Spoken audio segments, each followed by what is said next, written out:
Mä oon Aapeli Niskanen vasemmistoliitosta, alun perin Kuopiosta, mutta siis ehdolla tosiaan kunta- ja aluevaaleissa Tampereella ja Pirkanmaalla. Joo, mun nimi on Santeri. Mä oon kokoomuksen ehdokas Sipoossa ja Itä-Uudenmaan aluevaaleissa ja opiskelen tällä hetkellä lukiossa. Viimeistä vuotta viedään. Hei, mennäänkö sitten suoraan asiaan ja meillähän on ensimmäinen väite, että Orpon hallitus vie Suomea hyvään suuntaan. Juu, mennään Haluatko vaan. sä aloittaa? Sä voit vaikka nyt aloittaa. Okei, no joo. Mä pidän tän nyt sillä lailla lyhyenä, koska musta tuntuu, kaikki on kuullut sen perusräntin, niin tästä aiheesta, niin sitten mä kerron nyt sillä suht lyhyesti, mutta mun Orpon hallituksella on selkeästi oikea asenne ja oikea tavoite. Siinä matkan varrella kylläkin joskus, joskus saatetaan mennä vähän väärään suuntaan ja tehdä vähän vääriä päätöksiä, mutta se, mistä mä tykkään kokoomuksella ja ylipäänsä niin kuin Orpon hallituksen toiminnasta, että se ydinajatus on oikea. Eli se, että Suomella ei ole tällä hetkellä rahaa, jolla, ää, jolla jatkaa tähän nykyiseen tahtiin, niin leikkauksia on tehtävä. Ja niin kuin mä sanoin, joskus tehdään ehkä vähän vääristä paikoista ja voisi ehkä leikata mieluummin muualta, mutta pääosin ajatus on niin kuin hyvä.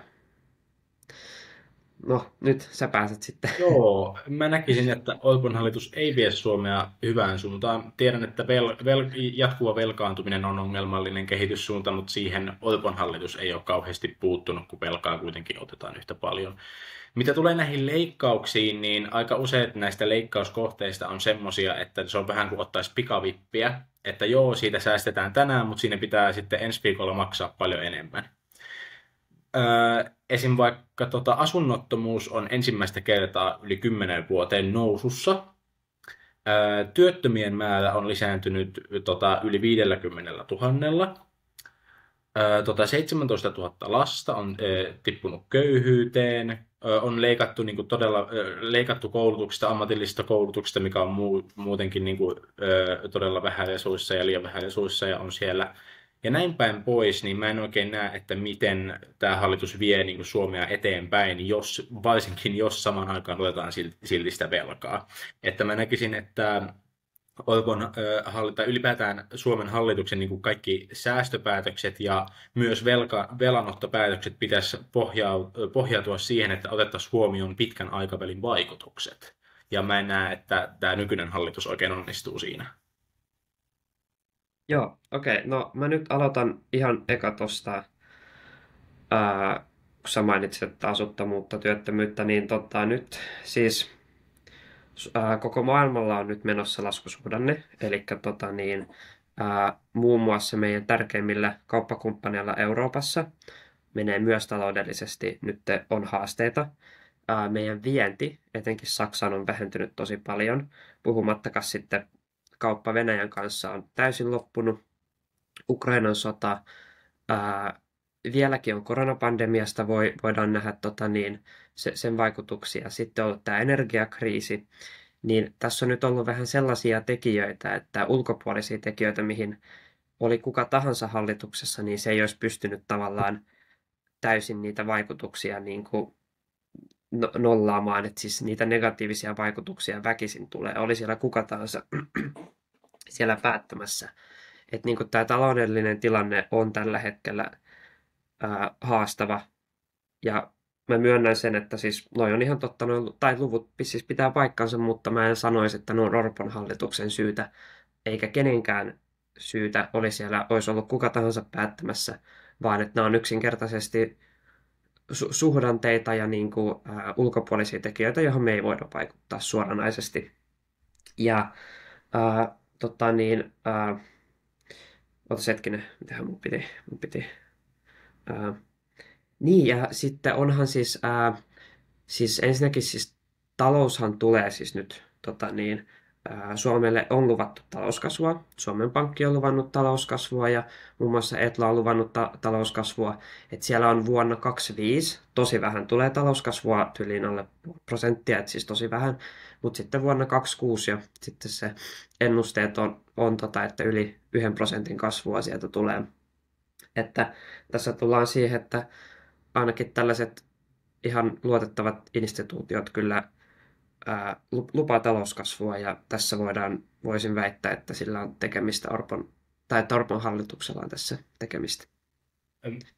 Okei, no musta on mielenkiintoista, että sä sanot, että nämä kaikki mun luvut, mistä ollaan menty taaksepäin, ei johdu Orpon hallituksesta, vaan maailmantilanteesta, mutta sitten kun nämä luotettavat tahot sanoo, että talouskasvua tulee, niin sitten sä oot sitä mieltä, että mielestäsi se johtuu taas Orpon hallituksesta. Mä voin kyllä sanoa, että kun enemmän on esimerkiksi lapsiperheköyhyys lisääntynyt ja työttömyys lisääntynyt, niin Orpon hallitus on kyllä siinä aika iso osatekijä, mitä tulee niin kuin leikkauksiin sosiaaliturvaan. Monet lapsiperheet menettää niin kuin satoja euroja kuukaudessa niin kuin tuloja ihan vaan vaikka esimerkiksi asumistuen leikkausten takia.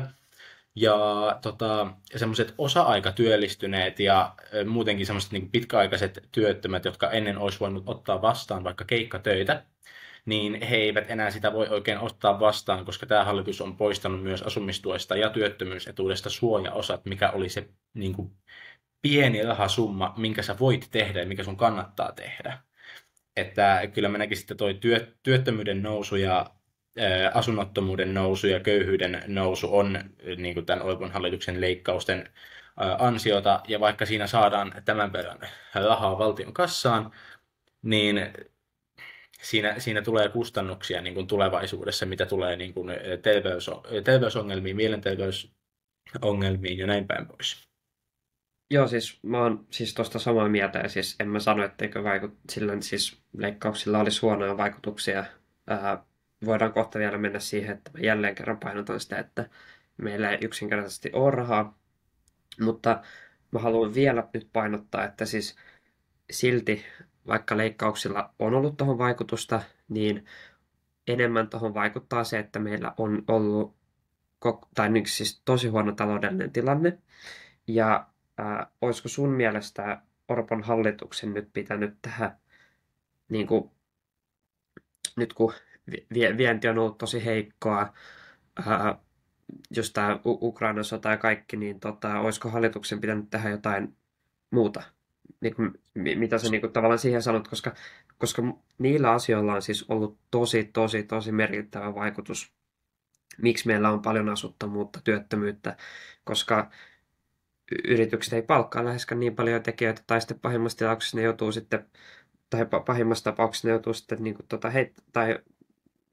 niin kuin poistumaan työntekijöitä just koska on niin huono taloudellinen tilanne, koska ei ole vientiä, tai on vientiä, mutta se on tosi pahasti heikentynyt ja kauppa Venäjälle on kokonaan päättynyt, niin näillä on siis aivan näillä on tosi suuri vaikutus. Mitä mieltä sä oot? Onko sun mielestä tällä vaikutusta? Siis mä sanoisin, kun sä sanoit, kaikki sanoit, että rahaa ei ole, mutta niin kun, rahaa on aina ollut ja on vieläkin tietenkin niin kun velkaantuminen on ongelmallinen kehityssuunta, niin kuin sanoinkin. Mutta jos me puhutaan hyvinvoinnista, jos me puhutaan, että niin kun väestö ikääntyy, terveysongelmat kasvaa ja niin kuin ylipäätään mielenterveysongelmatkin kasvaa niin kuin etenkin nuorilla todella paljon, syrjäytyminen kasvaa ja nämä tämmöiset, niin se, että leikataan heidän hoidosta, tulee paljon kalliimmaksi tulevaisuudessa. Sen takia se on paljon halvempaa esimerkiksi ottaa hieman enemmän velkaa tai vastaavaa ja mieluummin panostaa niihin, kuin leikata niistä, koska sitten tulevaisuudessa meidän ei tarvitse maksaa enää niin paljon. Ja mitä tulee siihen, mitä tämä hallitus olisi pitänyt tehdä eri tavalla, niin kuin, no, vaikka mitä yksittäisiä niin kuin leikkauskohteita, niin kuin vaikka kuinka paljon, mutta ylipäätään se, että enemmän olisi pitänyt katsoa sitä pitkän aikavälin vaikutuksia mitä niillä leikkauskohteilla niin kuin on, ja sitten enemmän panostaa niin kuin, suuriin uudistuksiin, mitä tulee esim. Vaikka perustulomalliin, mihin me mennään sitten seuraavassa aiheessa, ja sitten ylipäätään kannustaa niin kuin hyvinvointiin ja esimerkiksi investoida vihreäseen siirtymään, mikä on niin kuin aivan valtava taloudellinen mahdollisuus, mistä tämä hallitus on ottanut nyt tosi paljon takapakkia. No, ai millä tavalla? Öö, Siis sen suurempia investointeja ei olla varmaan tehty, mutta en mä nyt sano sitä hirveästi takapakkia ollaan No ei, otettu. ole, ei nyt silleen kovin paljon, mutta takapakkia on kuitenkin otettu, mitä tulee esim. EUn tohon, mikä se oli toi biodiversiteetti, ää, tota, tuo säätely, mistä tämä hallitus nytten ei noudata sitä. Hallitus on niin kuin leikannut luonnonsuojelusta esimerkiksi, ja hallitus ei ole niin kuin, oikein puuttunut semmoisiin aikansa eläneisiin asioihin, mitkä tuhoaa ympäristöä, mitä tulee esimerkiksi turpeen polttoon tai vaikka turkistarhaukseen. No itse asiassa turkistarhauksesta mä oon ihan samaa mieltä. Sen tukeminen on, mä en näe siinä järkeä. Tää on yksi asia, missä ollaan samaa mieltä. Mutta niin kuin, siis ehkä paljonhan siis on ilmastotavoitteita, jotka siis on epärealistisia ja liian tavoitteelliset ilmastotavoitteet, niin siinä on helposti käy niin, että sitten ne haittaa talouskasvua. Niin mun mielestä tavallaan näiden asioiden ei siis tarvitse olla ristiriidassa, talouskasvun ja ilmaston toimien ei todella olla ristiriidassa, mutta tässä tullaan siihen, että täytyy olla niinku tasapainossa nämä jutut, että tavallaan, että me ei me voida niinku joka ikisessä asiassa ottaa aina ilmastoa tavallaan etusijalle, jos se just haittaa paljon talouskasvua tai jotain tällaista, niin Mutta ilmasto ei ää, melkein ikinä oikeastaan haittaa sitä talouskasvua. tai siis me meinaan siis ilmastotoimia, että jos me aletaan verottaa ihan hirveästi jotain bensaa tai mitä tahansa muuta, niin sitten sellaiset asiat haittaa talouskasvua, ja koska loppupeleissähän markkinatalous ja tavallaan meidän pitää olla vauraita ja meillä pitää olla toimiva markkinatalous, jotta me saataisiin koskaan ratkaistua tämä ongelma. Ja se ei tapahdu sillä, että me verotetaan bensaa tai voidaan verottaa bensaa, mutta me ei saada sitä, siinkin pitää olla sitten järkeviä ja tällaisia juttuja. Joo, no siis bensan verottaminen ei ole mikään semmoinen suurin asia, mistä niin kuin, vihreät vasemmistoliitto niin kuin puhuu. Mä sanoisin, että Suomihan on todella, todella kiinnostava kohde sijoittajille. Se ei johdu pelkästään siitä, että täällä on niin kuin, todella paljon potentiaalia vihreälle siirtymälle, koska täällä on niin kuin, hyvä luonto ja näin päin pois. Mutta se on yksi syy, minkä takia sitä luontoa pitää suojella mahdollisimman paljon, koska se tulee kalliimmaksi, jos me sitä ei suojella. Mutta toinen, mitä ne sijoittajat katsoo, on, että niin kuin miten vakaa on yhteiskunta. Kuinka paljon on rikollisuutta, kuinka paljon on niin kuin, ylipäätään levottomuutta. Ja jos tämän hallituksen toimesta köyhyys lisääntyy, me tietää myös, että rikollisuus lisääntyy. Että hallitus voisi panostaa vihreäseen siirtymään myös epäsuorasti niin kuin panostamalla esimerkiksi nuorten mielenterveyspalveluihin, lastensuojeluun ja muihin sosiaalipalveluihin, jotta saadaan niin kuin rikollisuuttakin paljon paljon alemmas. Koska tämä on myös semmoinen asia, mitä niin kuin ne sijoittajat katsoo todella, niin kuin, todella tarkalla silmällä. Ja Suomi on yksi parhaimpia maita edelleen täällä, mitä tulee Jenkkeihin, missä on niin kuin enemmän kouluammuntatapauksia vuodessa kuin mitä päiviä. Mutta Suomessa silti ollaan menossa erittäin taaksepäin, kun köyhyys lisääntyy ja näin päin pois. Asunnottomuus lisääntyy. Joo, siis joo, siis samaa mieltä, siis Suomihan on siis niin kuin monella tapaa vielä hyvä sijoitusmaa. Toki täällä on aika korkea veroaste heittämällä yli OECD-maiden keskiarvon, mutta jos nyt verrataan muihin Pohjoismaihin, niin ei meillä nyt mitenkään ihan äärimmäisen korkea ole. Ainut Ruotsilla on vähän alempi, Norjalla vähän ylempi, että siis siis tavallaan Pohjoismaiden välillä niin me ollaan suht kilpailukykyisiä. Ainut ongelma on, että täällä ei ole pääomaa, mutta otas hetkinen, mun piti vielä palata tuohon. Niin kuin siis sä puhut, että me halutaan niin kuin ennaltaehkäistä ongelmia paljon. Just sillä, että me panostetaan mielenterveysongelmia tällaisen, mistä mä oon siis täysin samaa mieltä. Mutta ehkä mulla usein kun puhuu niin kuin just demareiden tai niin kuin vasemmistopuolueiden kanssa, niin ketkä on enemmän vasemmalla, niin se on just se, että halutaan ihan hirveästi juttuja, mutta mä taas palaan siihen. Tämä on tosi tylsää, mä tiedän, mutta mistä me saadaan se raha? Koska No mistä me saadaan se raha me, tulevaisuudessa? no tulevaisuudessa me saadaan sitä talouskasvun kautta, jota muun muassa Suomen Pankki ja Etla on luvannut. Mutta luuletko sä, että se talouskasvu tapahtuu, jos meidän pahoinvointi vaan lisääntyy ja lisääntyy, kun palveluihin ei panosteta? No moniinhan palveluihin on panostettu. Siis hallitushan on muun muassa lisännyt 2,2 miljardia siis hyvinvointialueisiin. Lisännyt. Joo, mutta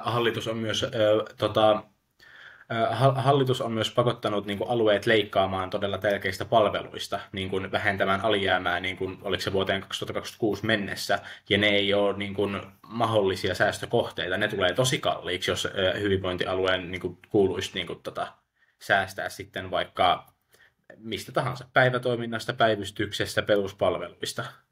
Joo, no siis sehän olisi hieno homma, että me saataisiin kaikkialle kaikki palvelut, mutta tässä tullaan taas siihen, että siis, eli ootas hetkinen, onko siis sun ratkaisu siis velanotto siis? Että me velalla Siis, niin kuin minimoitaisiin Okei, vai?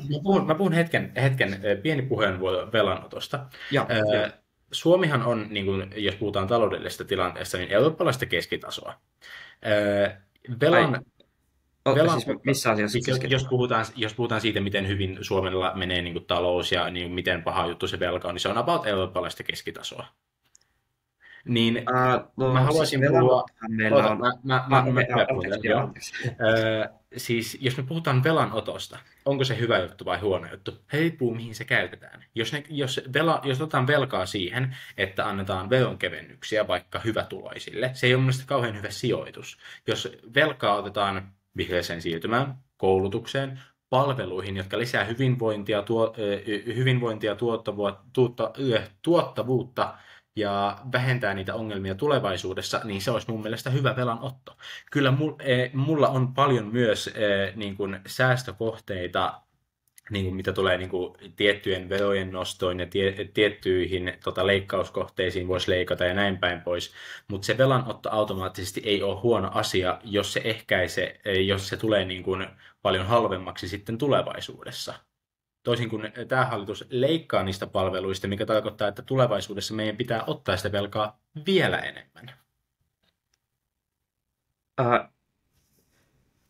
No, mä en tiedä, onko tosta mitään sillai, nyt mun täytyy vähän haastaa.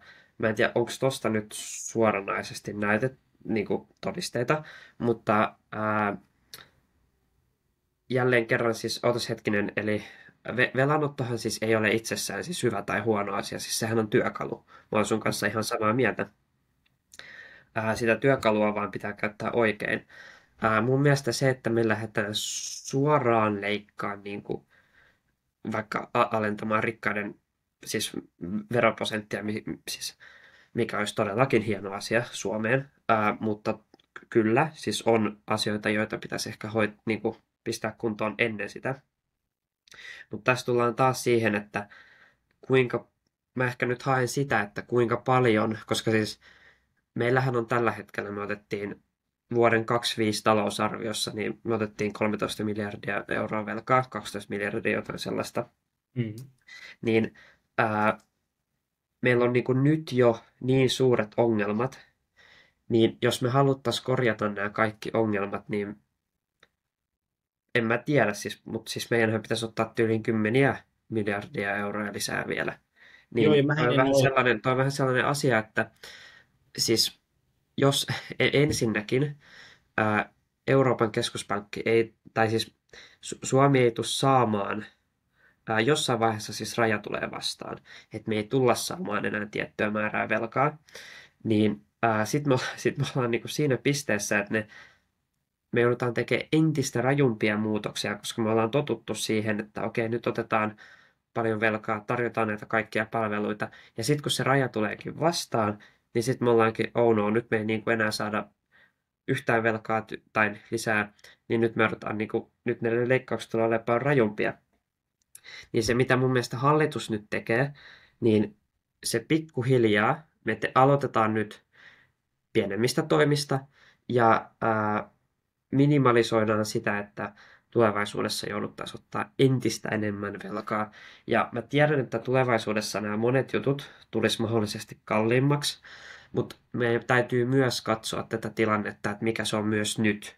Me ei voida miettiä kaikkea, että okei, 20 vuoden päästä se on niin ja näin, vaan tilanne on tällä hetkellä siis hälyttävä. Meillähän on siis, meidän velkasuhde BKT on yli 3%, mikä on niin kuin EU-finanssipolitiikan, tai siis, että EU-finanssipolitiikan mukaan se ei saisi todellakaan mennä yli 3%.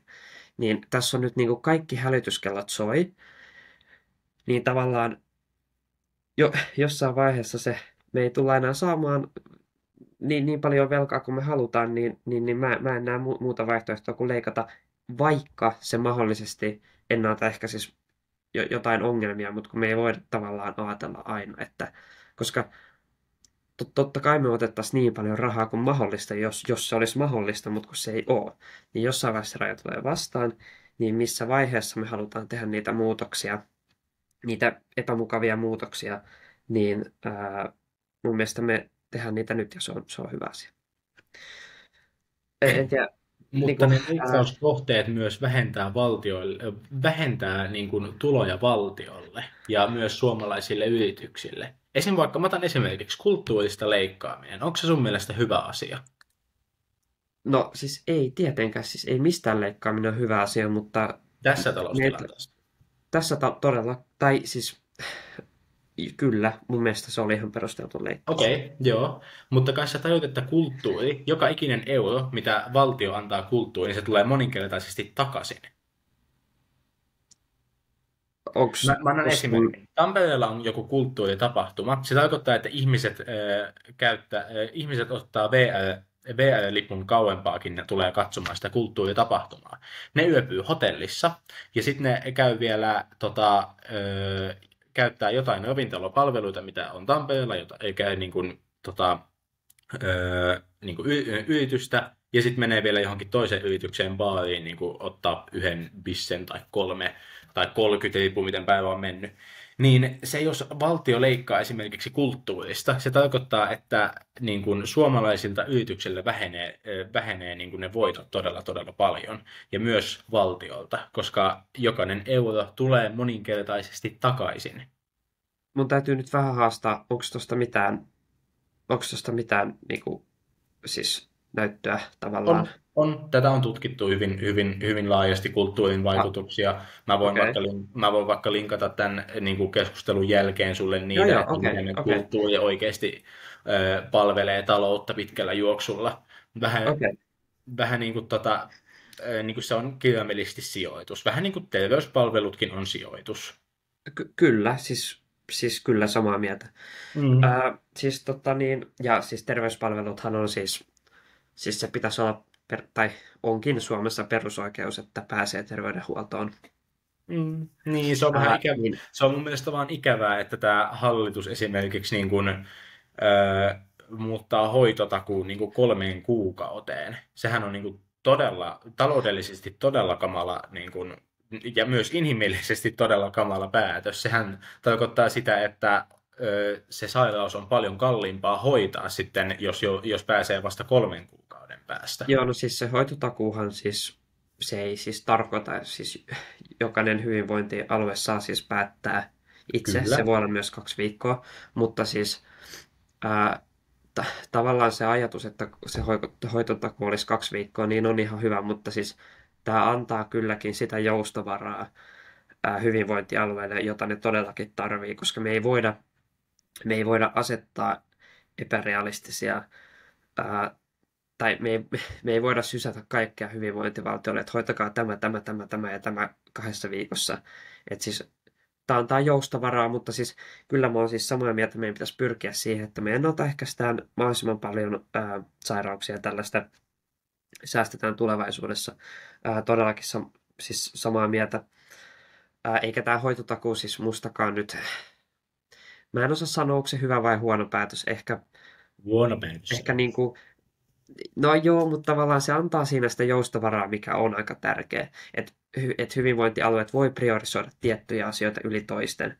Niin siinä on se hyvä puoli, mutta siis, no joo, mä en ehkä olisi laittanut sitä tähän 3 kuukauteen, mutta se on ihan hyvä, että hyvinvointialueella on joustavaraa mun mielestä. Niin kuin se tarkoittaa sen, kun on aluevaalit tulossa, ja jos esimerkiksi sinun puolueesi on vaikka niin kuin, todella suuri puolue jossain alueella, niin sitten jos siellä on semmoisia, jotka tykkää siitä, että hoitoon voi päästä vaikka 6 kuukaudessa, se on ihan ok, niin se tarkoittaa sitä, että se niin kuin, ihan sama, onko se haava, onko se selkäkipu, masennus, mikä tahansa ongelma, niin jos pääsee vasta kuukausien päästä hoitoon, niin se tulee paljon kalliimmaksi, kalliimmaksi ja vaikeammaksi niin kuin kaikille osapuolille, sille asiakkaalle, hoitohenkilökunnalle, se tulee kalliimmaksi alueelle, valtiolle, niin kuin kaikille. Ja no siis kyllä, siis mä oon tosta siis samaa mieltä, mutta sitten taas jos me haluttaisiin säilyttää se 2 viikon hoitotakuu, niin me pitäisi taas heittää lisää rahaa hyvinvointialueille. Ja niin Ei kuin, meidän pitäisi lisää rahaa sinne pistää. no niillä on vähän niin kuin nyt, no siis sehän hoitotakuuhan oli ideana se, että tavallaan se antaa enemmän joustovaraa, koska tavallaan sehän on tosi kallista valtiolle, että kaikki pääsee 2 viikon aikana hoitoon. Niin tämä antaa just sitä Mutta se on halvempaa pitkässä juoksussa. No siis kyllä, totta kai. Siis kaikki terveydenhuoltohan, siis joo, mä oon ihan samaa mieltä, mutta tässä tulee taas siihen, että no, me voitaisiin heittää miljardeja tonne ja tonne, mutta sitten taas me odottaisiin taas ottaa lisää niin kuin velkaa. Mutta ei tässä puhutaan leikkauskohteesta eikä sijoituskohteesta. Tässä hallitus nimenomaan päätti leikata. Että meidän toi on vaan huono leikkauspäätös. Me oltaisiin vaan saatu vähemmän rahaa. Joo, siis en mä sano, että siis 3 kuukauden hoitotakuu, että jos se olisi mahdollista, niin ehdottomasti 2 viikon. Mutta mä en nyt niinku, mä en tiedä, mitenköhän me päästäisiin ehkä syvemmälle tähän raha-asiaan, mutta kun mä näen tämän asian nyt vähän kaikessa niin, että rahat on loppu ja ainahan on kohteita, minne voisi aina lisätä rahaa. Se ei koskaan lopu. Ja mä tajun ton ehdottomasti, että se ennaltaehkäisee niin sairauksia. Ja mä oon samaa mieltä, se tulee kalliimmaksi tulevaisuudessa. Mä oon samaa mieltä. Mutta me ollaan jo laitettu 2,2 miljardia rahaa. Silti on ongelmia ja tosi suuria ongelmia. Niin jos se raja pitää vetää, ei me voida laittaa sinne 20 miljardia ja olla sillä että okei, no tämä ennaltaehkäisee niitä tulevaisuudessa, koska ei meillä ole sitä rahaa. Että joo, että siis mulla on ehkä se, että jossain se raja tavallaan pitää näissäkin asioissa vetää.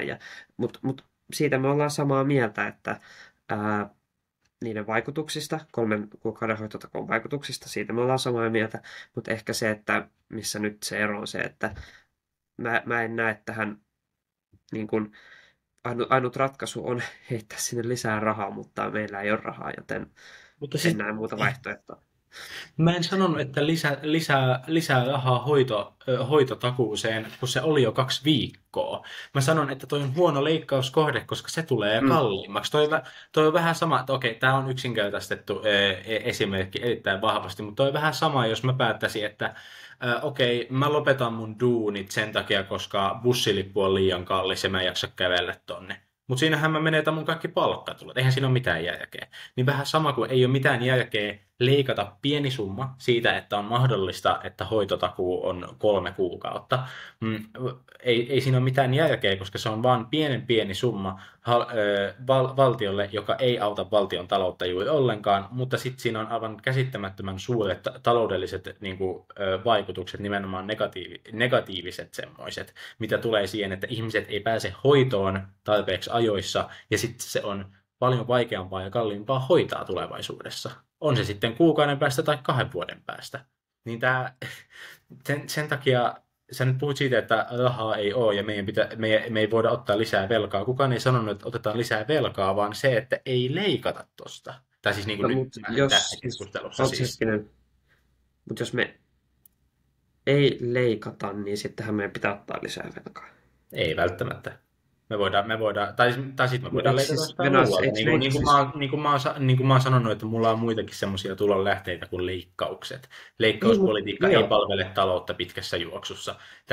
Tämä me tiedetään siitä, että vuodesta 08 on annettu velkaa yhä enemmän ja enemmän ja tehty myös leikkauspolitiikkaa ja muutakin politiikkaa, mutta velkaa on yhä otettu enemmän ja enemmän. Leikkauspolitiikka itsessään ei paranna valtion taloutta pitkässä juoksussa.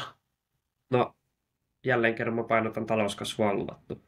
Mutta hei, me voidaan nyt, toi oli kiinnostava, sä nostit esille muita tulonlähteitä. Näistä mä puhun ihan mielelläni. Niin mennäänkö ehkä siihen? Mutta mä nyt haluan siis painottaa, me ollaan tosi paljon tuosta hoitotakuusta samaa mieltä. Ehkä niinku sen niinku, toteutuksessa ollaan eri mieltä. Että just se, että mä näen, että jos leikkauksia tehdään sen takia, koska meillä ei ole varaa tiettyyn asiaan, niin me ei laiteta siihen enää rahaa. Niin tavallaan, kyllähän sit, jos me ei tehdä niitä leikkauksia, niin sittenhän se kustantaa enemmän valtiolle. Mutta mä ihan mielelläni menisin siis tuohon, jos sulle sopii, niin noihin siis muihin tulonlähteisiin. Koska nämä on itse asiassa sellaisia asioita, mitä mäkin voisin ehdottomasti näistä keskustella. Mullakin on tähän pari juttua. Mutta mä en tiedä, haluaisitko sä aloittaa, kun sä No siis yksi semmoinen niin konkreettinen, tai mulla on parikin konkreettista toimea, mutta siis yksi semmoinen periaate, mikä mulla olisi se, että jokaisessa päätöksessä otetaan huomioon pitkän aikavälin vaikutukset, mikä tarkoittaa sitä, että kun mä puhun, että okei, mistä sä sitten leikkaat, mistä saadaan valtion kanssa lisää taloutta, ei jokaisen päätöksen tarvitse olla sitä. Ne päätökset voi olla myös sitä, että lisätään vaikka hyvinvointia ja niin kuin näin päin pois. Ihan millä tahansa rahalla, velkarahalla, verorahalla, niin kuin whatever, mutta ne maksaa valtiolle takaisin. On se sitten kulttuuri, koulutus, terveyspalvelut, sosiaalipalvelut, kaikki vastaavat, ne maksaa itsensä takaisin monenkertaisesti, mitä tulee työllisyyteen, syrjäytymisen ehkäisemiseen ja mielenterveysongelmiin ja näin päin pois.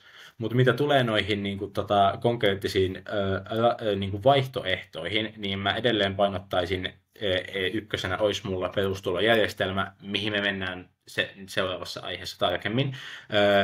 Mutta yksi toinen olisi esimerkiksi, että hyvinvointialueelle annettaisiin oma tulonlähde, eli verotusoikeus, eli toisin sanoen maakuntavero. Joo. No, tässä tulee varmaan paljon erimielisyyksiä. Mutta siis otas hetkinen, eli siis tulonlähde, sä näet, että siis eli otas hetkinen, pystytkö sä siis vielä tiivistämään? Eli se, että ei leikata niinku työttömiltä ja annetaan se verotusoikeus hyvinvointivaltiolle. Pystytkö se vielä listaan ne sisäkkiä? Siis yksi mun konkreettinen toimi oli, että otetaan käyttöön perustulojärjestelmä. Ja sitten se mun periaate oli se pitkän aikavälin juttu. Ja kolmas oli se, että hyvinvointialueille annettaisiin... Ensin, hyvinvointialueita voidaan myös niin kuin, vähentää reippaasti. Siinä me voidaan olla ehkä samaa mieltä. Mutta sitten hyvinvointialueet tarvii myös oman tulonlähteen. Okei, no joo. Okei. Joo. Ehkä mulla... No joo, me päästään miksei tähän perustuloon voitaisiin nytkin mennä, mutta Tämä on itse asiassa sellainen asia, mistä sä jopa saatat tietää paljon enemmän kuin minä. Ja mulla on itse asiassa varmaan perustuloon enemmän jopa kysymyksiä kuin vastauksia, niin tämä on siis ehdottomasti asia, josta Jos me puhuttaisiin kuulen siitä vaikka sen mielelläni. seuraavassa No, aiheessa. joo, suhtaudun kyllä skeptisesti, mutta, mutta Joo. päästään siihen sitten. Ää, no siis lähtökohtaisesti mä näen niin kuin valtiolle tuloja saadaan talouskasvun kautta. No, talouskasvua me saadaan sillä, että me houkutellaan tänne pääomaa ja sitten sijoittajia. Muun muassa yhteisöveroa voisi alentaa 5%, perintövero pitäisi kokonaan poistaa, ja, ja myös, no tämä ei ole realistista tällä hetkellä, mutta kaikkien verotusta, siis progressiivista verotusta pitäisi niin kuin alentaa, siis kaikkien verotusta pitäisi tasapuolisesti alentaa.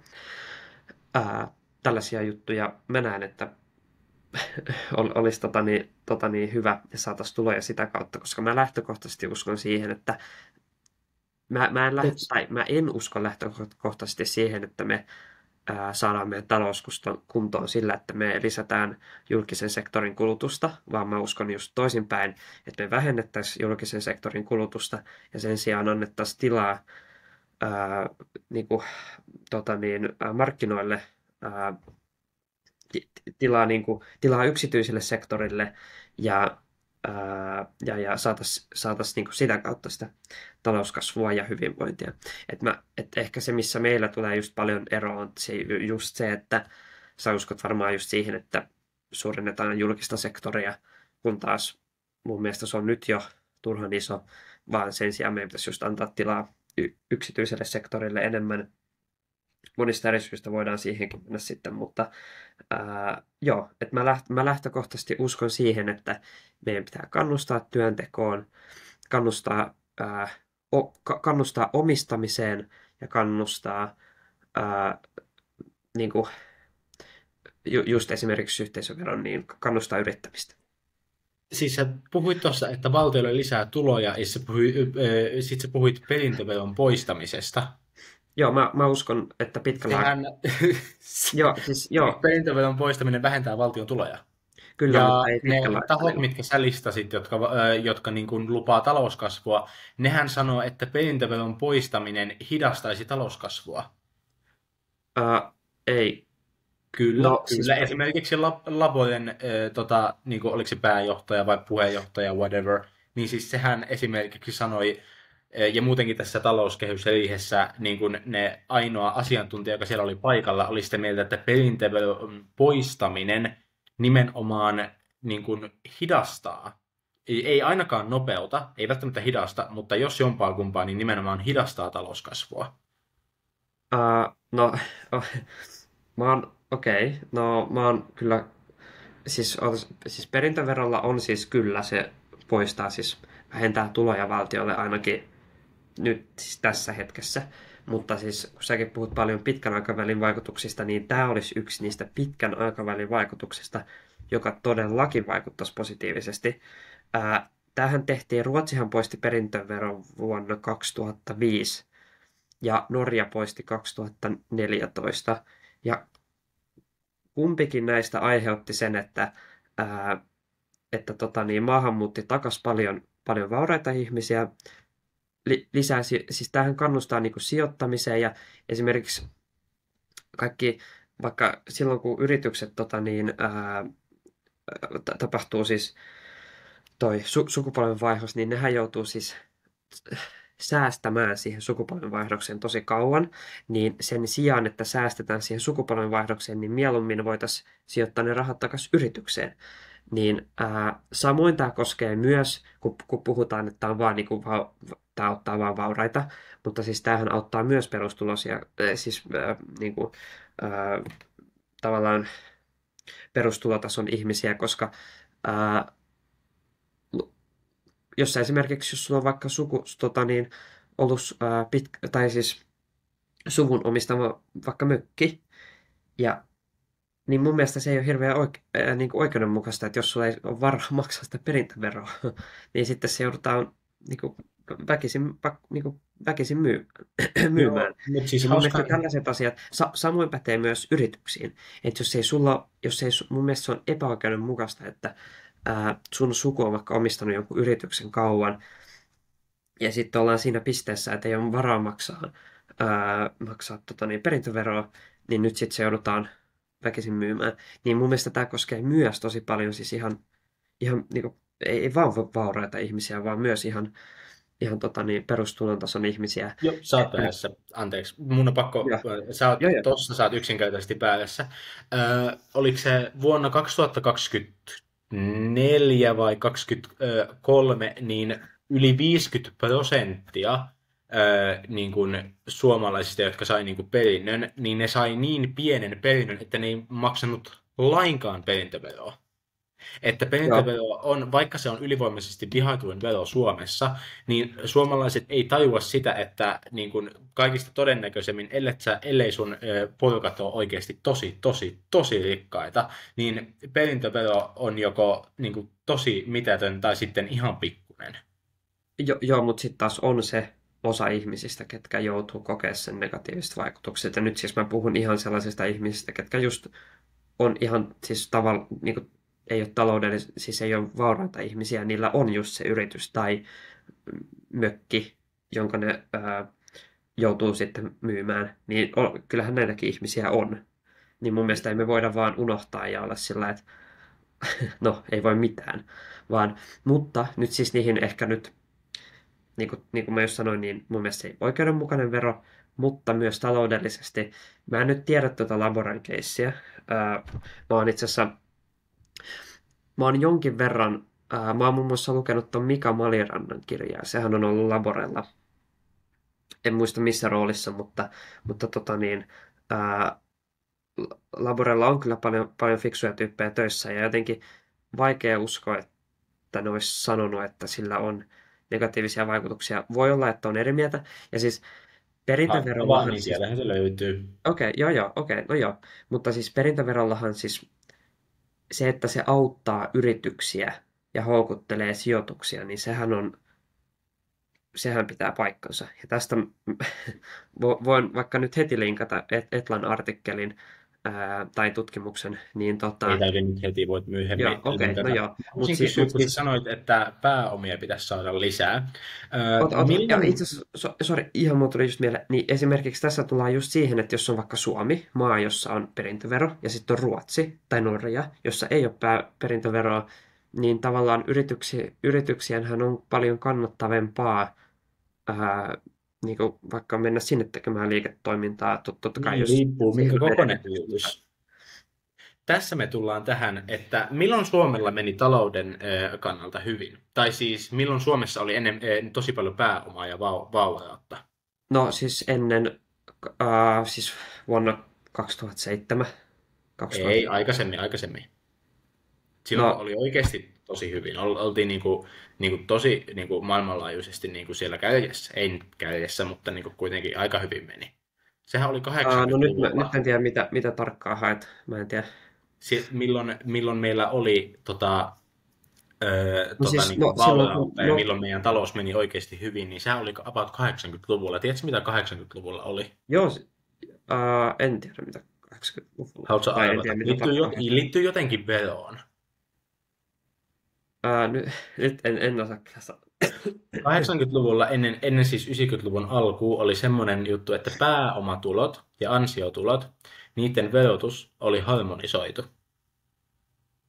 Niin, Mikä tarkoittaa sitä, että silloin ihan sama, jos sulle tulee palkka 3 tonnia tai pääomatulo 3 tonnia, sä maksat siitä sen saman veroprosentin. Nykyäänhän on silleen, että niin kuin pääomatulo, ihan sama miten iso se on, niin sä maksat maksimissaan sen about, oliko se 30, siis vähän enemmän kuin 30%, vai olisiko tasan 30%.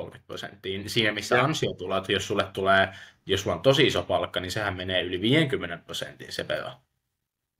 Niin kun tämä poistettiin 90-luvun alulla, niin se tarkoitti sitä, että kun ennen oli niin kuin suomalaisia isoja yrityksiä paljon ja paljon pieniä yrityksiä, niin tuli semmoisia todella isoja monikansallisia yrityksiä tänne ja painoi niitä pienempiä ja suuria kotimaisia yrityksiä alaspäin. Siis, okei, no siis joo, siis kyllä iso, Niin, siis ja isot se oli yritykset huono painaa päätös. pienempiä alaspäin, mutta siis tämähän on vaan, Silloin yritykset väheni todella, todella paljon, ja tänne tuli vaan semmoisia niin NS-jättejä niin kuin paljon enemmän. no joo, mutta siis, eli periaatteessa onko sun vaihtoehto se, että me ei päästetä tänne kansainvälisiä, En mä sano, että ei päästä kansainvälisiä yrityksiä. Mä voisin niin kuin puhua siitä, että me voitaisiin puhua siitä, että pitäisikö harmonisoida taas pääomatuloverotus ja ansiotuloverotus. Siitä saataisiin ensinnäkin miljardi niin kuin valtion kassaan, ja se antaisi ja jos mahdollisesti isot kansalliset yritykset lähtevät Suomesta, niin se antaisi mahdollisuuden suomalaisille yrityksille nousta paljon enemmän. Koska mehän tiedetään esimerkiksi, no mä otan esimerkkinä joo, Amazon. Suuri yritys. Jeff Bezos, kauhea ihminen minun mielestä, mutta kuitenkin. joo, Mitä sillä? Joo. kynätipu. Niin me tiedetään, että Amazonhan myy todella useilla alueilla, ei puhuta pelkästään Suomesta, vaan ihan vaan Jenkeistäkin. Nehän myy kirjoja niin halvalla, että ne menettää rahaa yllättävän paljonkin, mutta syy, minkä takia ne myy niitä kirjoja niin halvalla, on se, että pienet niin kuin Lukulaarin kaltaiset antikvariaattiliikkeet, pienet kirjakaupat menis konkurssiin. Ja sitten kun ne on mennyt konkurssiin, niin Amazon nostaa kirjojen hinnat taivaisiin. Kun se on ainut kirja, mitä siellä on, se on ainut tapa, miten ihmiset saa sillä alueella enää kirjoja. Niin tämä on se, mitä suomalaisten pitää varoa niin kuin todella suurissa yrityksissä, ettei synny mitään suuria monopoleja. No siis joo, mutta siis tavallaan nythän, siis tossahan sä menet tavallaan vapaata, siis niinku, kyllähän me halutaan siis, että meillä on vapaat markkinat ja yritykset voi niinku kasvaa ja siis niin ikävältä kuin se kuulostaakin, mutta ne yritykset, jotka kaatuu, niin, tai siis tavallaan tämähän on kapitalismi, siis hieno niin kuin tällainen systeemi, mikä kuulostaa ikävältä, mutta on todellisuudessa hyvä, että ne yritykset, jotka ei ole innovatiivisia ja jää kehityksen jälkeen, niin ne kaatuu. Ja tilalle syntyy isoja, menestyneitä, ehkä pieniäkin yrityksiä, mutta tavallaan se, että yritykset kaatuu, ei välttämättä ole siis huono asia. Siis totta kai se on sen yrityksen kannalta huono asia, mutta ää, Se on myös yhteiskunnan kannalta. Jos niin, meillä on, mutta jos meillä on yhteiskunnan vain kannalta, kolme suurta monopolia, jotka säätelee sen, että niin kuin, ketkä saa mitä palvelua ja miten paljon ja näin päin pois, niin on se nyt paljon huonompi kuin se, että meillä on todella, todella, todella monta yritystä, mistä valita. Mutta nyt me mennään tässä semmoiseen antikapitalisti vastaan kapitalistiväittelyyn, joten mä sanoisin, ja, että me voitaisiin ehkä tästä aiheesta siirtyä nyt joo. ehkä eteenpäin ja ottaa Okei, seuraava aihe. no joo. Okay. No niin, sitten vielä keskustellaan tuosta siitä, että onko Suomessa liian helppo elää sosiaaliturvan varassa ja sitten, että onko perustulo hyvä idea. Mitä sä Ää, olet mieltä? no mä oon sitä mieltä, että sosiaaliturvan varassa ei ole liian helppo elää. Mun mielestä ei pidäkään olla liian helppo elää, mutta siis lähtökohtaisesti siis niin kun, totta kai, jos olisi mahdollista, niin autettaisiin mahdollisimman paljon vähävaraisia ja ketkä tarvii niin kuin tulonsiirtoa ja tällaista, mutta siis en mä sanoisi, että sen varassa on myöskään niin mahdotonta elää, mutta ei myöskään liian helppoa. No, Mitä tulee ehkä hyvä. perustuloon, niin mitä tulee perustuloon, niin olen vähän skeptinen. Mä en tiedä, miten me rahoitettaisiin se.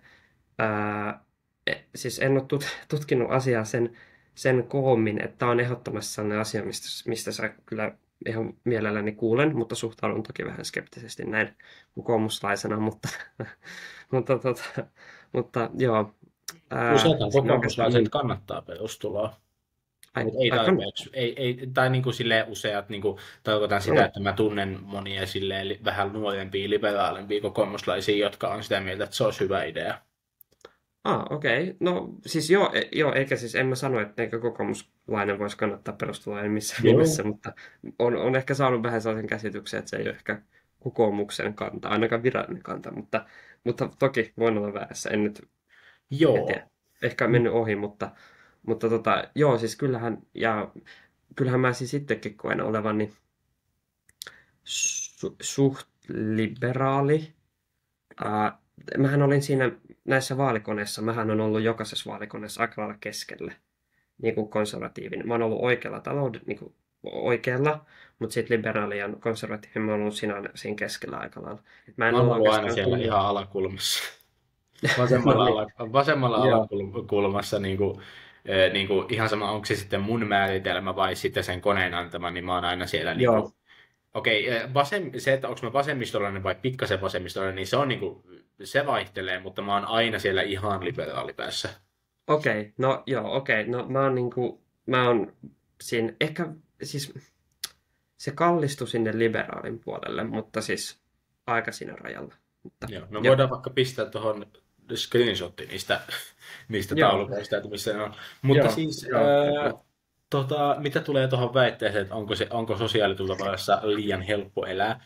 No eihän se ole liian helppo elää. Se on itse asiassa aika vaikeaa monestakin syistä. Ensinnäkin se rahasumma, se, että se niukin naukin lisää, niin kuin riittää siihen elämiseen, niin en tiedä, ei sitä tarvitse mitenkään tavattoman paljon nostaa, mutta siis sehän lisää stressiä ja huolta toimeentulosta. Myös se fakta, että sä joudut joka kuusi hakea sitä uudestaan, on se sitten toimeentulo tai työttömyysturvassa, ja jokainen euro, mitä sun tilille tulee, niin on pois niistä seuraavan kuntuista. Ja se on myös kannustinloukku, mikä estää sen, että ottaisi mitä tahansa työtä vastaan. Että se on tosi niin kuin, ne, jotka sanoo, että se on täysin samaa mieltä, niin mä suosittelisin niitä ehkä elämään vaikka 6 kuukautta sosiaaliturvan varassa, ilman että saa käyttää yhtään omia rahoja, niin sitten ehkä saattaisi mieli muuttua. Mitä tulee perustuloon, niin ehdottomasti kannatan perustuloa monesta syystä. Mä en näe siinä mitään negatiivista, mä näen siinä jokaiselle ihmiselle vaan yksinkertaisesti voittoa. Perustulo, ihan alku ennen kuin lähdetään siitä keskustelemaan, niin ollaanko me niin samalla sivulla siitä, että mitä perustulo on, mitä se niin tarkoittaa? Joo, itse asiassa tästä mun pitikin kysästä, että paljonko siis, eli olisiko siis perustulo että tällainen, että joka kuukausi sä saat siis mistään, niin kuin aina saat sen tietyn määrän kuussa tilille rahaa. No, Riippumatta mistään, että olit sä rikas, köyhä tai perustuloinen, tai että joka ikinen saa joka kuukausi sen tietyn summan Tästä, tilille. tästä, tästä tullaan Vai? tähän perustulon määrittelyyn. Perustulohan on siis niin kuin tukijärjestelmä, mikä tulee niin kuin automaattisesti. Ja se on semmoinen, Mm. mikä niin kuin, pitäisi riittää niin kuin perusihmisellä elämiseen. Ja useimmissa Okei, joo. perustulomalli määrittelee sen summan, onko se sitten 500 vai 5 tonnia. Paljon se sun mielestä pitäisi No olla? mennään siihen silleen Okei, kohta, joo, joo. koska se riippuu siitä mallista, mutta useimmissa malleissa se verotetaan sitten takaisin niiltä, jotka ei sitä tarvitse. Esimerkiksi otetaan meidän rakas pääministeri tai minulle vähemmän rakas pääministeri Petteri Orpo, jolla on kohtalaisen suuret tulot, tai no Mm. suuret tulot, onhan sinne Eikö se suuret ole tulot, 6 000 niin euroa? mitä Paljon se on pääministeri? pätkästä? Hei nyt,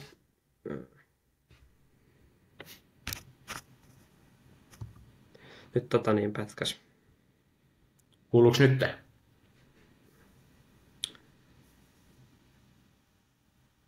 Nyt ainakin surruutu mulla pätkii. No niin, Sä nyt. pätkit vähän mulla. Okei, no sä pätkit mulla. Öm, no nyt näyttäisi ehkä toimiva. Nyt, en tiedä, toimiskohan nyt. Mä ainakin näen sut ja... Mäkin näen sut. Ehkä, Joo, okei, no niin. Niin, no, mihin mä en tiedä? Siis sä puhuit siitä, että Ö, pääministerillä on Niin, paljon että tuloja. pääministerillä on sen verran suuret tulot, että saisiko hän perustulon? Kyllä. mutta se perustulo olisi siinä vaiheessa 0, koska se olisi verotettu kokonaan pois. Tämä tarkoittaa sitä, että ne, jotka saa joka tapauksessa nyt työttömyysetuuden ja asumistuen ja näin päin pois, ne saa sen perustulon, ja ne, jotka ei saa mitään tukea, koska niillä on muita tuloja, niin niiden perustulo on todennäköisesti 0. Ne, jotka tekee osa-aikatyötä, saa ehkä puolikkaan perustulon ja puolet siitä palkasta ja elää sitten sillä. Se on niin kuin se perustulon niin kuin pointti. Ja se on pointti on myös se, että riippuen alkaako se tulee vaikka esim. 18-vuotiaana ja sitten vaikka poikkeustilanteessa voisi vaikka ns. Hakea sitä aikaisemmin, niin se niin kuin, pointti on se, että sun ei tarvitse niin kuin hakea sitä milloinkaan, vaan se tulee sulle ns. Automaattisesti. Vähän niin kuin sulle tulee automaattisesti niin kuin joka vaali, jos sä oot täysikäinen, niin sulle tulee niin kuin ilmoitus äänioikeudesta niin kuin postiluukusta. Se olisi niin kuin samalla tavalla automaattinen. Syy, minkä takia tämä olisi hyvä juttu, tämä perustulo, on se, että tämä kannustaisi ihmisiä tekemään työtä. Tämä kannustaisi ihmisiä myös yrittämään. Tämä parantaisi niin kuin hyvinvointia merkittävästi, koska yksi suurimpia niin kuin riskejä esim. Mielenterveysongelmille on huoli toimeentulosta, ja mitä tulee tuilla elämiseen, niin se ainoa syy, minkä takia se on stressaavaa, ei ole se, että se on liian pieni. Se toki on hyvin pieni, mutta se suurin syy, minkä takia se on stressaavaa, on se, että sä et tiedä, saako sitä ensi kuussa, koska sun pitää hakea sitä nykyään. Sun pitää hakea sitä, ja sitten jos sä unohdat vaikka pistää jonkun tiliotteen tai vastaavaa, niin sitten sä pelkäät, että hei, saanko mä vuokran maksettua ajoissa. Se aiheuttaa tosi paljon stressiä. Tämä poistaisi sen pois. Tämä mahdollistaisi myös sen, että opiskelijoiden ei tarvitse elää velaksi. Opiskelijat, ne vähän ehkä pienituloisimmista perheistä tulevat, joilla ei ole ehkä, jotka vähän pelkää sitä opintolainaa, niin ne voi ajatella silleen, että hei, okei, nyt mä voin lähteä sinne opiskelemaan. Siinä missä nykyään jotkut saattaa jäädä ehkä vaan lähihoitajaksi, eikä halua lähteä sairaanhoitajaksi. Ja ehkä se, miten mä saisin sutkin tämän perustulon puolelle, on se, että perustulo on niin kuin paperina, riippuen siitä mallista edelleen, paperina se on halvempi järjestelmä kuin meidän nykyinen Kela-järjestelmä. Ja sä kysyit, että miten me oikein rahoitettaisiin. Se tarkoittaa sitä, että oikeasti ei saksilla, vaan moottorisahalla vedettäisiin Kelan roskiin. Me voitaisiin, mun mielestä, jos vasemmistoliitto ehdottaa kokoomuslaiselle, että hei, leikataan koko Kela hemmettiin, niin se on mun mielestä aika jännä. Mutta käytännössä se tarkoittaa sitä. Se tarkoittaisi myös sitä, että vapautuisi tosi paljon esimerkiksi sosiaalityöntekijöitä muihin töihin, missä niitä tarvitaan. Ja ne rahat voisi käyttää siihen perustulojärjestelmään. Ja sitten siitä todennäköisesti jäisi vähän ylimääräistäkin. Se voidaan pistää valtiolle taskuun tuonne noin. Joo. Elikkä, niin kuin mä sanoin, mulla on siis tähän systeemiin siis paljon kysymyksiä. Joo, mulla niin kuin mä sanoin, vähemmänkin vastauksia. Eli siis, ootas hetkinen, elikkä siis, mikä se, elikkä osaksä, eli siis tää kustantaisi vähemmän kuin tämä nykyinen järjestelmä, siis. Siis lähtökohtaisesti kyllä. Se riippuu vaan siitä mallista. Okei, niin joo.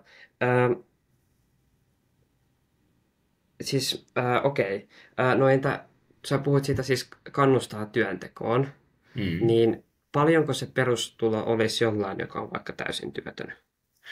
Siis perustulohan on kaikille siis sama. Mutta siis kun sä sanoit, että sä sanoit siinä tietyssä mallissa, se olisi vaikka esim. Hyvin tienaaville, niin se perustulo olisi 0.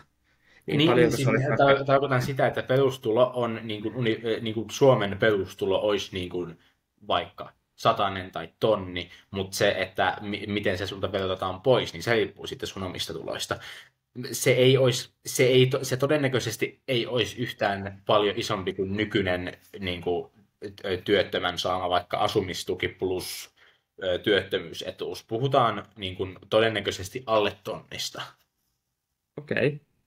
Okei. Ja sitten eli se idea olisi eli onko se idea siis se, että se perustulojärjestelmä olisi sellainen, että sillä pystyy sit elämään? Joo, siis sillä pitää pystyä elämään, koska sen saa myös työkyvyttömät, niin se ei voi olla 400. Joo, joo, joo, joo, joo. Joo. Okei. No siis mun on ehkä vähän vaikea uskoa, että se kannustaisi työntekoon. Kerro miksi. No, jos sä tavallaan, jos sä ehkä niin kuin, jos sun ei tarvitse mennä töihin, niin miksi sä menisit? Miksi sä menisit nyt töihin, jos sun ei tarvi? Ai, ai siis mitä nyt? Siis nykyisessä järjestelmässä sä voit myös jäädä kotiin se on vaan vähän Joo, joo, stressaava. niin, siis joo. Siis, mut niin kuin sä sanoit, tämä nykyinen järjestelmä ehkä, ää, tota niin, ää, siitä on ehkä, niin kuin, sun just täytyy joka kuukausi hakea sitä erikseen ja se asia aina katsotaan uudelleen Mm. ää, ja siis, ei, siis, ja, siis mä oon siitä siis samaa mieltä, että siis kyllä jokaisella siis pitäisi olla, jokaisen siis pitäisi tulla toimeen, jos on esimerkiksi työtön. Siis ihmistähän on työttömiä siis monesta eri syystä. Voi olla, että no ei pysty tekemään töitä terveydellisten syiden takia, tai sitten, että vaikka asuu alueella, jossa ei yksinkertaisesti ole tarpeeksi töitä tarjolla. Joo, Ihmiset tai on asuu työttömiä vaikka monesta eri Tampereella syystä. ja ei saa töitä. Niin, mutta siis, että ihmiset on niin työttömiä monista eri syistä. Ja näiden ihmisten, me ei voida vaan heittää niitä kadulle, että siis siitä on siis Joo. täysin samaa mieltä. Ää, mutta siis tavallaan ajatuksenahan siis, jos se kustantaisi vähemmän kuin nykyinen malli, niin miksi ei? Että niinku, että tavallaan, että Mä voin miksi ei kertoa, miten sitten? se kannustaa Mulla ehkä työntekoon, niinku, jos sä mietit sitä. ai, mitä? Siis mietin. Jos sä mietit, että miten se kannustaa työntekoon, niin, Mm, niin mä voin kyllä kertoa sen siis. joo, joo, no joo, niin. Joo. Miltä kuulostaisi, jos sä tekisit lähihoitajatyötä ja se tuntipalkka olisi 2 euroa tai 3 euroa? Kuulostaisiko kivalle? Ottaisitko vastaan? No riippuen mistä tilanteessa mä oon elämässä, mutta en, jos tarjolla olisi muuta. Niin jos tarjolla olisi vaikka jäädä kotiin. Ää, ai siis, et, ja sitten mä saisin saman verran rahaa siitä, että mä jäisin kotiin. Joo, about. Siis varmaan ehkä jäisin, tai Niin, no, niin, okei. siis Siis jos se työ mä olisi nyt, mukavaa, mä niin nyt vaan varmaan kerron, menisin töihin. kerron vaan, mikä tämä mun pointti Joo, on. joo.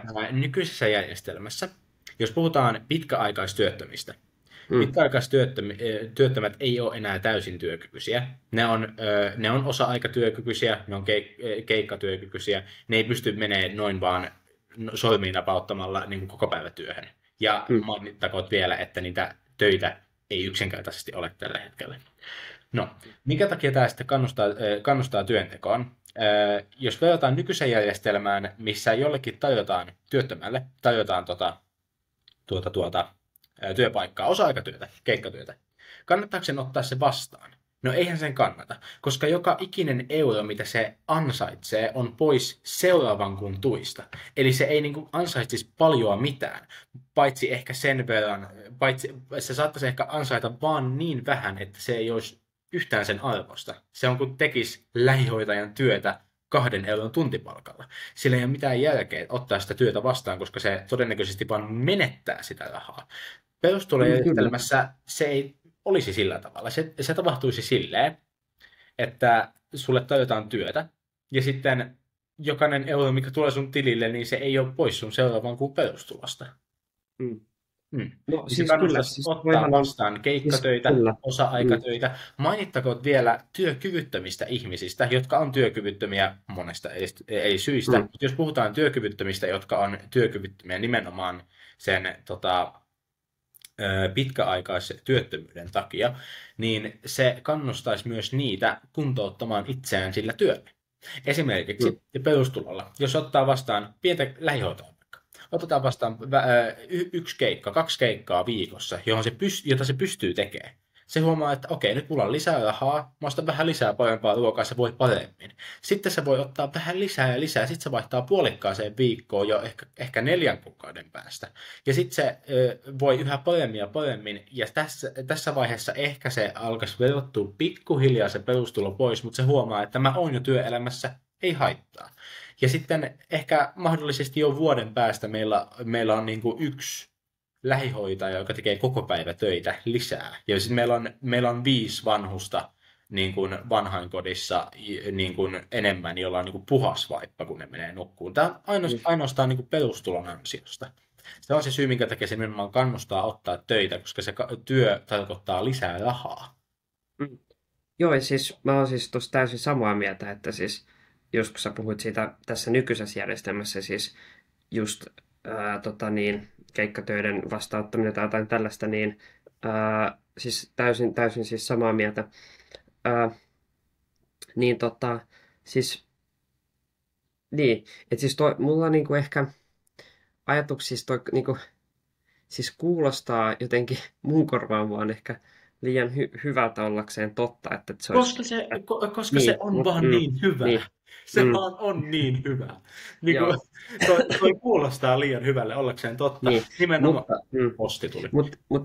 Mutta taas mä palaan vähän siihen kannustushommaan, että okei, joo, sä saisit ehkä enemmän rahaa, mutta sä joutuisit silti tekemään töitä sen pienenkin rahan eteen, niin onko mahdollista, että käy kuitenkin monen tai joidenkin kohdalla niin, että yksinkertaisesti vaan tyytyy siihen, että okei, mä saan tämän verran ja en jaksa nähdä vaivaa, että lähtisin etsimään töitä tai vastaanottamaan keikkatöitä tai että tavallaan jotkut saattaa tehdä ton, jotkut saattaa vastaanottaa keikkatöitä tai jotain tällaista, mutta miten sitten se osuus, joka vaan tyytyy siihen, että mä saan joka kuukausi tonnin tilille riippumatta yhtään mistään, mitä mä teen, että mä saan joka kuukausi tämän ja mä järjestän itselle sellaisen elämän, että mä pystyn elämään tälle. Ja mun ei tarvitse koskaan huolehtia mistään muusta, niin se jättää kuitenkin varaa, että näin tapahtuu. Mutta sä et ajattele sitä, että tommosia ihmisiä, ensinnäkin ne elämäntapatyöttömät, jotka oikeasti tyytyy siihen pieneen summaan ja siihen stressiin, on oikeasti tosi marginaalinen osa meidän niin kuin Suomen työttömistä. Suurin osa työttömistä haluaisi pystyä tekemään tai niin kuin haluaisi vastaanottaa töitä. Jos me puhutaan niitä, että niitähän on mahdollisesti jo tällä hetkellä, jotka ei vastaanota töitä, mutta nyt olisi yksi kannustin lisää sen perustulon ansiosta sitten niin kuin ottaa sitä töitä, koska se tarkoittaa lisää rahaa, koska kyllähän sun pitää nykyisessäkin järjestelmässä tehdä, ottaa se työ vastaan ja tehdä sitä työtä, jotta sä saat todella vähän rahaa, koska se on enskuntuista pois. Perustulossa olisi se, että sä saat oikeasti sen palkan, mikä siinä niin kuin työpaikka-ilmoituksessa lukee. Miinus tietenkin verot, mutta puhutaan tosi pienestä veroprosentista tällä hetkellä. Joo, siis joo, kyllä. Mä en tiedä mikä, mä en nyt osaa sanoa mikä on se osuus. Mä en tiedä, mitkä on niin kuin elämäntapatyöt, tai siis ketkä ottaa elämäntavakseen se, että ne on työttömiä. Mä en tiedä, mä en osaa sanoa. Se on niin marginaalinen osa, että siitä ei mun mielestä tarvitse edes puhua. Mutta vaikka me puhuttaisiin niistä, niin silloinkinhan se perustulo olisi hyvä, koska silloin, jos tuleekin edes pieni semmoinen hunssi, että hei, pitäisikö ottaa toi yksi keikka? Niin sitten se ainakin se ottaa. Eihän se nyt ainakaan sitä osaa, jos se on ns. Elämäntapa työtä, niin ajattelee, että mähän vaan menetän rahaa tosta. Perustulojärjestelmässä ajattelisi, että no otanko vastaan, saisi kyllä vähän rahaa, voisi vaikka ottaakin. Ja sitten se ajattelee, että oh my god, tää lisää rahaa, mulle kelpaa lisää, otetaan lisää töitä. Joo. Mä en tiedä, onko tätä missään kokeiltu? Osaatko sanoa yhtään? Siis suuremmalla skaalalla. Siis kuulitko siitä Sipilän hallituksen kokeilusta? Siis nyt mä en viittaa siihen. Siis onko sitä kokeiltu missään muissa maissa esimerkiksi? Siis sitä on kokeiltu vaikka missä ja asiantuntijat on tämän puolella ja niin kuin näin päin pois. Mutta mä haluaisin ehkä keskittyä siihen Sipilän kokeiluun, vaikka kyseessä ei ollut perustulokokeilu. Sen takia, koska se oli niin satunnaisesti oli valittu niin kuin 1000 pitkäaikaistyötöntä, jotka ei ole niin kuin edes työkykyisiä. Ja lisäksi niin moni oli oikeutettu niin kuin pieniin nykyisen sosiaaliturvan osiin, mitkä on edelleen vastikkeellisia. Esim. Vaikka ansiosidonnaisen niin kuin, työttömyysturvan se lapsilisä ja näin päin. Ja toimeentulotuki oli vielä oikeutettu osa niistä. Siinä me nähtiin se, että työllisyyteen ei ollut vaikutuksia. koska se oli hyvin tehty kokeilu, mutta kyseessä ei ollut silti perustulo. Niin. Mutta me silti nähtiin se, että heidän hyvinvointi parani ja resurssit pieneni valtiolta. Eli niin kuin vaikka kyseessä olisi semmoinen, Sipilän hallitus, niin kuin keskusta ei tiedä, mitä perustulo tarkoittaa. Keskusta on vähän hupsu monella tavalla. Ja niin kuin Sipilän hallitus tahallaan vesitti sen kokeilun, koska ne ei halunnut ottaa sitä niin kuin käyttöön. Mutta silti se kokeilu oli hyvä. Vaikka kyseessä ei ollut perustulokokeilu, niin silti resurssit pieneni ja sitten hyvinvointi parani sille aika merkittävästi myös.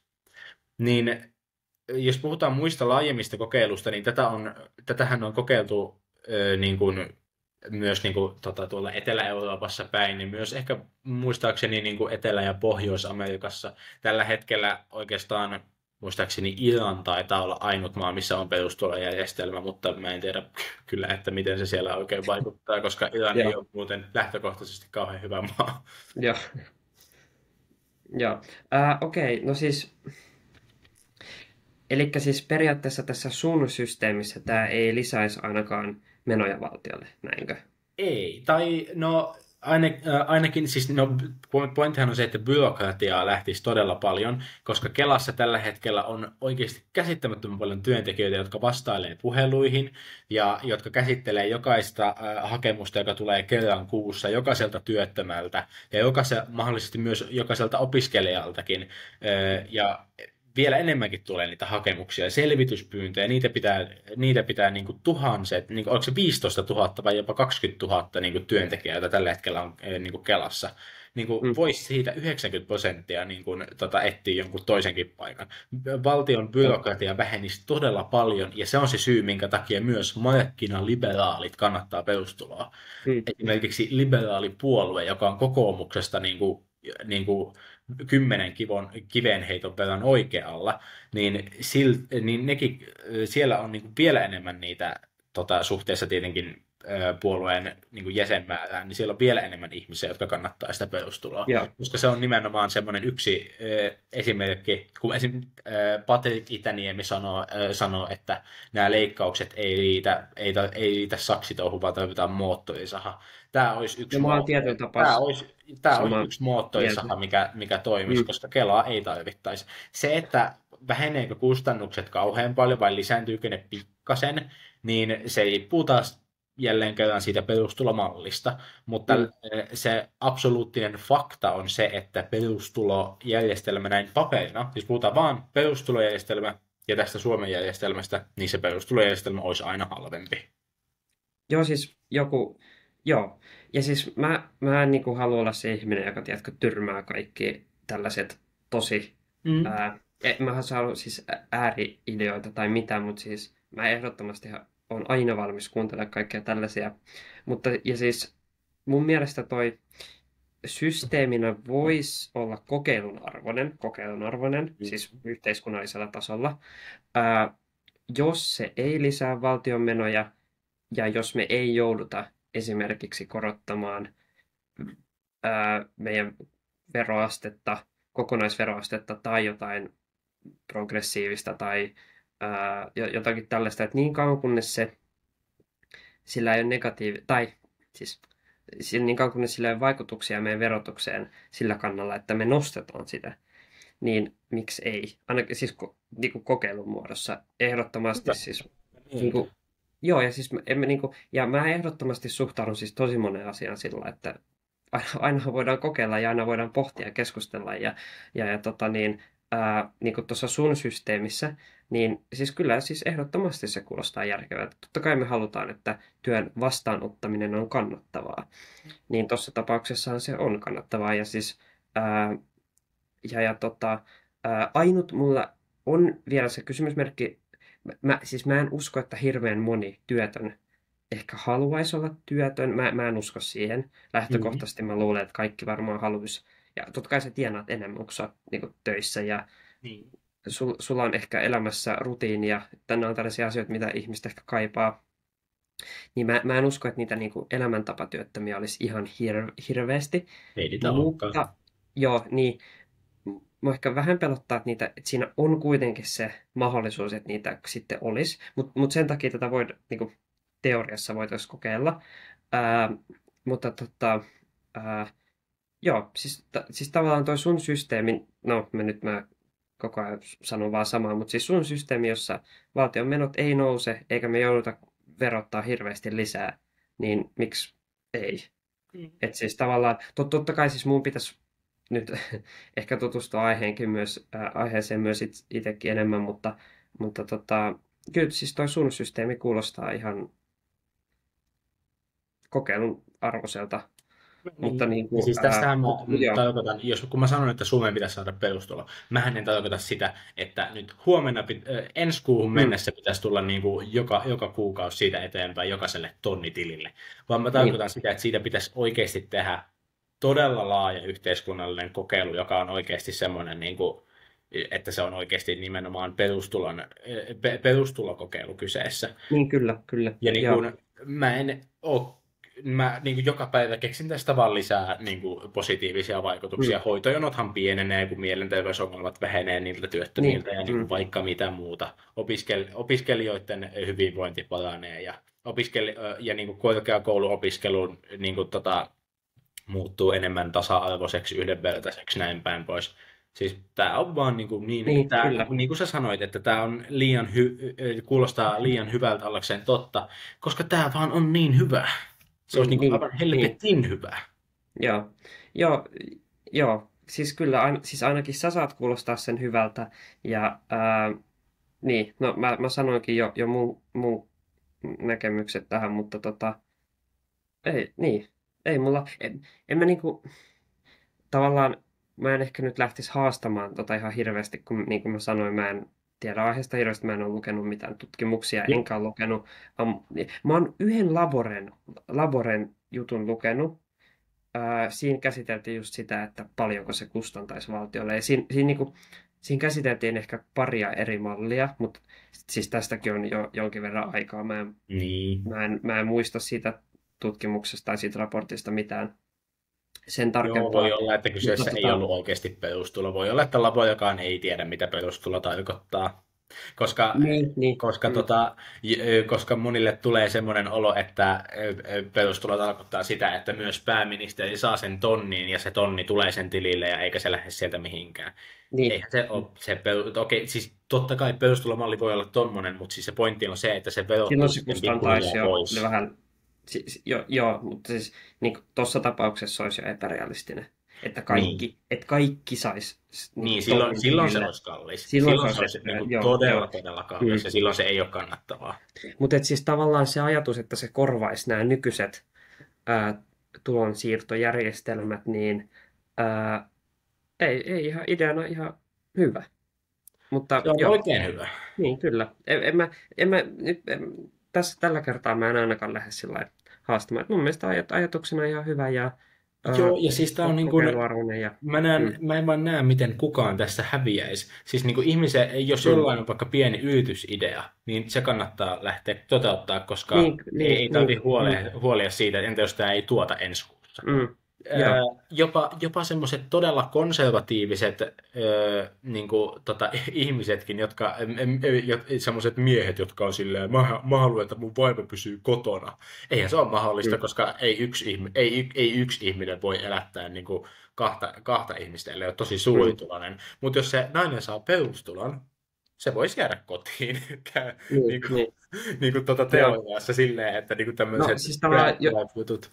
Joo, no just tuossa tapauksessa ei ole mielestäni hyvä asia, että joku jää kotiin vaan, koska se voi. mutta edelleenkin toi on niin todella pieni osa. Joo, niin, en tiedä. En mä tiedä, mihin tämä keskustelu nyt etenisi. Siis ajatuksen tasolla kuulostaa hyvältä ja meikäläisen täytyy ehkä vielä paneutua asiaan vähän enemmän, mutta Juu, ja siis niin kuin syy, minkä takia vaikka perustulo on niin kuin ajatuksena niin kuin, niin kuin hyvin vasemmistolainen idea. Mä en ole tästä ihan satavarma, mutta muistaakseni niin kuin perustulo alun perin oli niin kuin oikeistolaisten keksimä idea, koska se on niin Joo, Niin mä en osaa sanoa. vähemmän valtiollista byrokratiaa.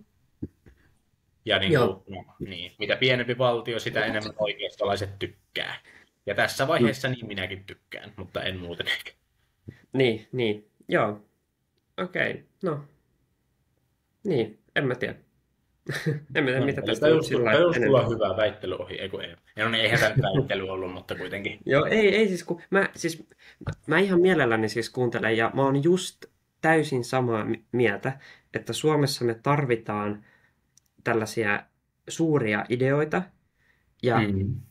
ja etenkin just se, että me puhutaan niistä, me ei sysätä kaikkea vaan pois, vaan vaikka se ehkä kuulostaisi vähän sillä, että hei nyt onko toi nyt ehkä ihan järkää, mutta silti puhuttaisiin niistä ja oikeasti kuunneltaisiin sitä toista osapuolta koska siis todellakin me tarvitaan tänne siis aivan suurenmoisia muutoksia.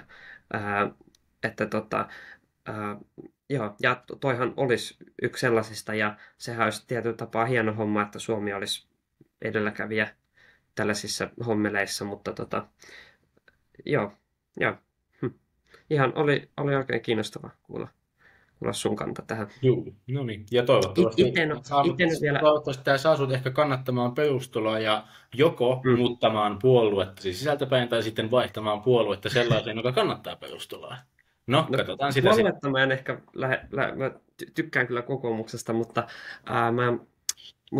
miksei, jos, siis ei mulla vielä ole siis tähän, no tällä hetkellä mun kanta on ehkä vielä vähän skeptinen, mutta tässä on just se, että mä haluan kuulla myös, nyt mä oon kuullut sun mielipiteen, mutta sitten mä haluan myös kuulla niiden, ketkä sitä ei kannata, koska nyt mä oon kuullut vaan sun kannan tähän ja mä haluaisin vielä kuulla myös niiden ihmisten, ketkä tätä ei kannata. Mä voin sanoa, että mä oikeastaan jo vastasin niihin argumentteihin jo etukäteen. Okei, no joo. Haastat esim. Mitä tulee, että miten se muka kannustaa työntekoon ja näin päin pois. Ja miten se on muka halvempi järjestelmä, niin mä selitin ne kyllä jo, mutta ehdottomasti. No, ei, ja myös mä haluaisin kyllä puhua kanssa semmoiselle, joka oikeasti vastustaa perustuloa. Joo, ja siis mulla nyt on ehkä vaan siis lähtökohtaisesti kaikessa ajatuksena, että mä haluan aina kuulla, koska toi kuulostaa tosi hyvältä, teoriassa ainakin, mutta mulla on ehkä aina se, että näinkin suurissa asioissa, niin mä kyllä kuulisin myös vähän monenlaisten ihmisten näkökulmia. Mutta ehdottomasti siis täytyy sanoa, että kyllä sulla oli ihan hyvät pointit. Kiitos. Ja sulla oli hyvät haastot. No, mä en tiedä. Ehkä, siis haastoja siis siinä mielessä, että mä lähinnä niin, tai hyvät kysymykset. Lähinnä kyselin joo, oleellisia kysymyksiä. Joo. Mutta joo, eikä siinä.